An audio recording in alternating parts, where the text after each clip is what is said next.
Bonjour et bienvenue sur Jury Actu, le podcast LexisNexis qui décrypte en quelques minutes un sujet d'actualité juridique. Aujourd'hui, nous allons parler de cyberespace dans le contexte de la guerre entre la Russie et l'Ukraine et nous recevons Olivier de Maison-Rouge, avocat et auteur du livre Les cybersécurités, la gestion juridique des risques à l'ère immatérielle, paru chez LexisNexis en 2018, au micro de Anton Kisselov, rédacteur en chef chez LexisNexis. Bonjour maître. Le 24 février dernier, la Fédération de Russie a commencé une guerre ouverte et agressive contre son pays voisin, l'Ukraine. Un début de guerre qui a surpris tout le monde, même les opposants les plus désabusés à la politique de Kremlin.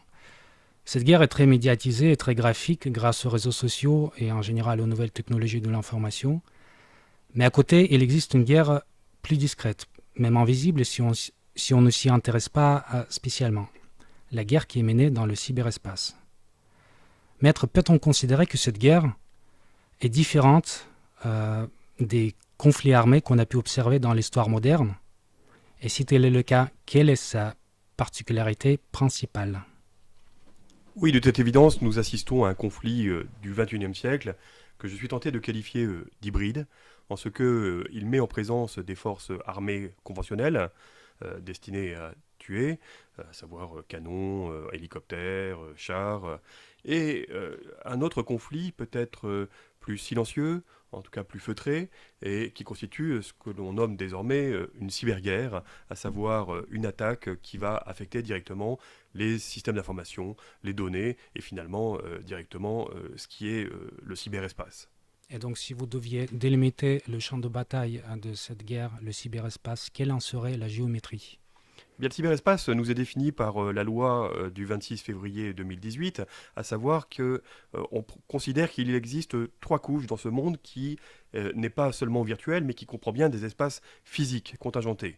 J'allais dire, on a un premier espace qui est une première couche, qui est les infrastructures, à savoir les réseaux, les télécoms, les câbles sous-marins, les data centers, et puis également tous les supports numériques que nous manipulons tous les jours. Tout cela constitue donc cette première couche.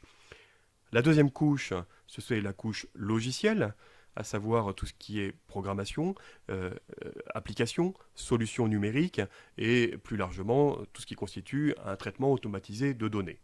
Et enfin, j'en viens à la dernière couche précisément, c'est la donnée, aussi bien la donnée brute que la donnée de type information qualifiée, que l'on retrouve, qu'on utilise dans les bases de données, et qui peut donner lieu précisément à des cas de désinformation, manipulation d'information, troll, et j'en passe.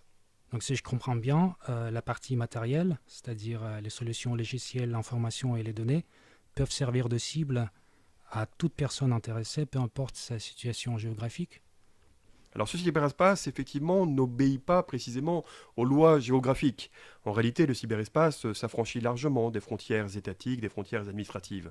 C'est un monde interconnecté, quasi un peu souterrain, où finalement, pensé comme une autoroute de l'information, on peut aller frapper directement sur le terrain adversaire, largement au-delà des frontières. Donc c'est vraiment tout l'enjeu de cette cyberguerre, que précisément de pouvoir aller frapper au-delà. Et si on parlait du droit appliqué à cette nouvelle forme d'agression cyber dans le contexte des conflits armés, y a-t-il une qualification juridique ou peut-être même un contexte, pas un contexte, un cadre juridique spécifique pour la cyberguerre reconnu au niveau international? Il n'existe pas à proprement parler d'un droit de la cyberguerre.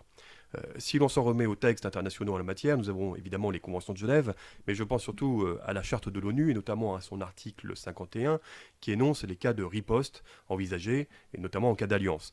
Mais cela ne régit pas pour autant le droit de se défendre et de riposter en matière de cyberguerre. Autrement dit, il faut aller se référer à d'autres textes, et je pense notamment au manuel de Tallinn, adopté par l'OTAN en 2013, et qui régit précisément la capacité à pouvoir riposter en cas d'attaque élevée de haute intensité en matière de cyberguerre. Voilà, mais c'est plutôt une doctrine d'emploi, davantage que finalement un code militaire d'usage de la force en matière de cyberguerre. Donc on comprend que c'est un droit qui est pour l'instant embryonnaire et qui verra peut-être le jour dans le futur. En revanche, ce manque d'un droit spécial de la cyberguerre empêche-t-il aux États de s'organiser face aux nouvelles menaces?